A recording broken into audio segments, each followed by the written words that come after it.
அனைவருக்கும் வணக்கம். அருள்மிகு தண்டாயுதபாணி சுவாமி திருக்கோயிலில் வேலைவாய்ப்புக்கான அறிவிப்பு வெளியிட்டிருக்காங்க. அதை நம்ம டீட்டெயில்ஸாக பார்க்கலாம். ஏஜ் லிமிட் கொடுத்துருக்காங்க. அதாவது 1/7/2024 அன்று 18 வயது பூர்த்தி அடைந்தவராக இருக்கணும், 45 வயதுக்கு உட்பட்டவராகவும் இருக்கணும்னு சொல்லியிருக்காங்க. வேறு ஒரு முக்கியமான கண்டிஷன், இந்து மதத்தை சார்ந்தவர்கள் மட்டும்தான் விண்ணப்பிக்கணும்னு சொல்லியிருக்காங்க.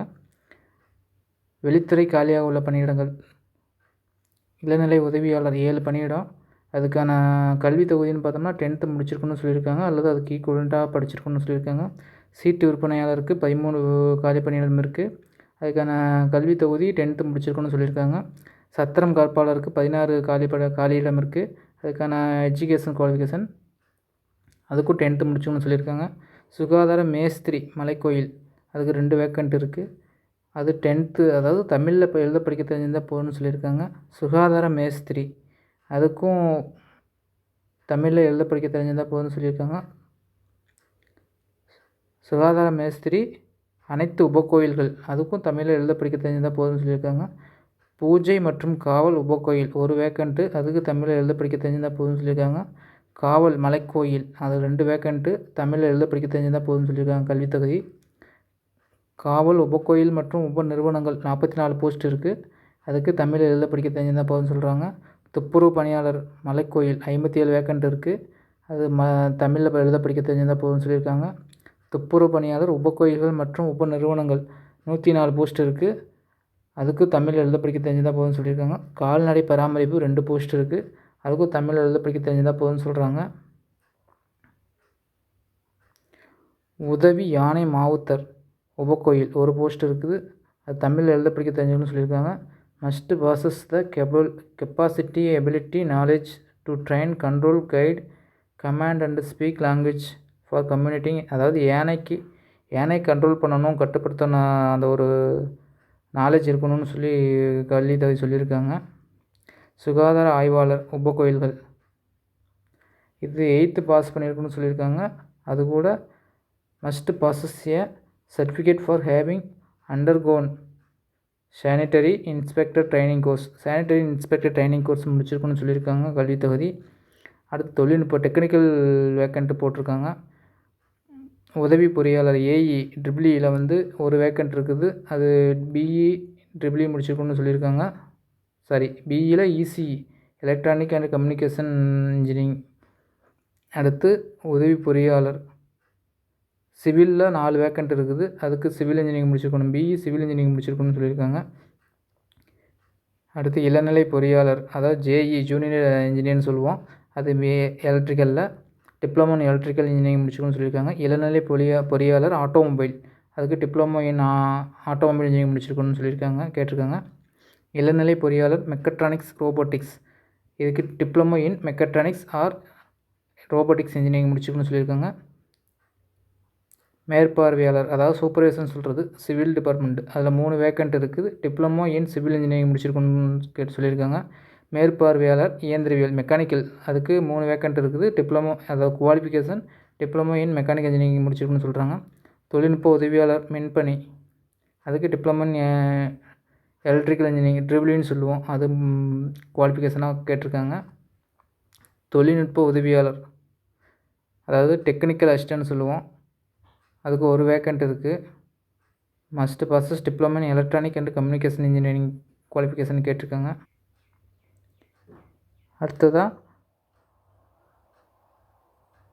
தொழில்நுட்ப உதவியாளர் டிப்ளமோ இன் இசிஇயில் ஒரு வேக்கண்ட்டு, அதுக்கு diploma in electronics and communication engineering படிச்சிருக்கணும்னு கேட்டிருக்காங்க. தொழில்நுட்ப உதவியாளர் மெக்கானிக்கலில் ஒரு போஸ்ட்டு, கம்ப்யூட்டர் ஆப்ரேட்டரில் ஒரு 3 போஸ்ட் இருக்குது. அதுக்கு education qualification diploma in computer science முடிச்சுக்கணும். அடுத்து தமிழ் இங்கிலீஷில் நாலேஜ் வேணும்னு சொல்லி கேட்டிருக்காங்க. ஆய்வக நுட்பனர் பஞ்சாமிர்தம் அதுக்கு ஒரு வேக்கண்ட்டு. இதுக்கு குவாலிஃபிகேஷன் வந்து பேச்சுலர் டிகிரி இன் கெமிஸ்ட்ரி அல்லது பயோ கெமிஸ்ட்ரி படிச்சுக்கணும்னு சொல்லியிருக்காங்க. விஞ்ச் ஆப்ரேட்டர் அதுக்கு ஒரு போஸ்ட்டு, இதுக்கு ஐடிஐ முடிச்சிருக்கணும். மிஷின் ஆப்ரேட்டர் அது ஒரு போஸ்ட்டு, இதுவும் ஐடிஐ கேட்டிருக்காங்க. அடுத்து மிஷின் ஆப்ரேட்டர் பஞ்சாமிர்தம் அதுக்கு ஒரு போஸ்ட்டு, இதுக்கு வந்து qualification diploma in mechatronics engineering or robotics engineering இதில் இந்த ஒரே ஒரு கோர்ஸ் தான் கேட்டிருக்காங்க. இதுக்கு ஹெல்ப்பர் அதுக்கு 2 போஸ்ட்டு. இது ஐடி முடிச்சிருக்கணும். ஹெச்டி ஆப்ரேட்டர் இது இண்டஸ்ட்ரியல் ட்ரைனிங் ஐடி சர்டிஃபிகேட், அதுக்கும் ஐடி தான் குவாலிஃபிகேஷன். அடுத்து டிரைவர் 2 போஸ்ட்டு.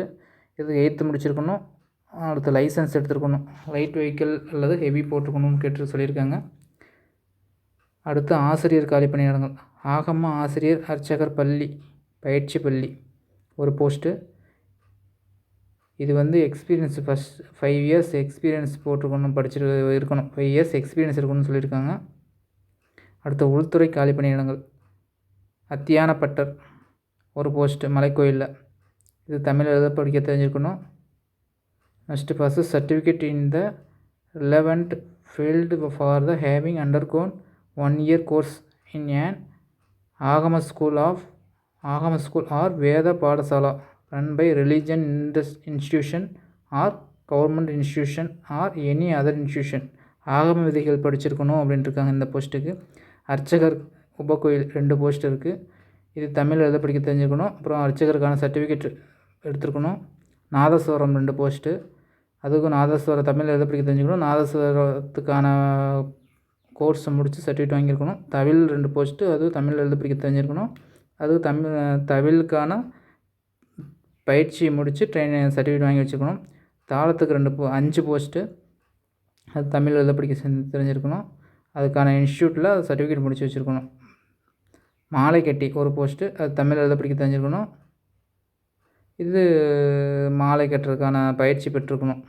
மொத்தம் 296 வேக்கண்ட்டு கொடுத்துருக்காங்க கால்ஃபர். இதை எப்படி அப்ளை பண்ணுன்ற டீட்டெயில்ஸும் கொடுத்துருக்காங்க. அதுக்கான டேட்டும் கொடுத்துருக்காங்க.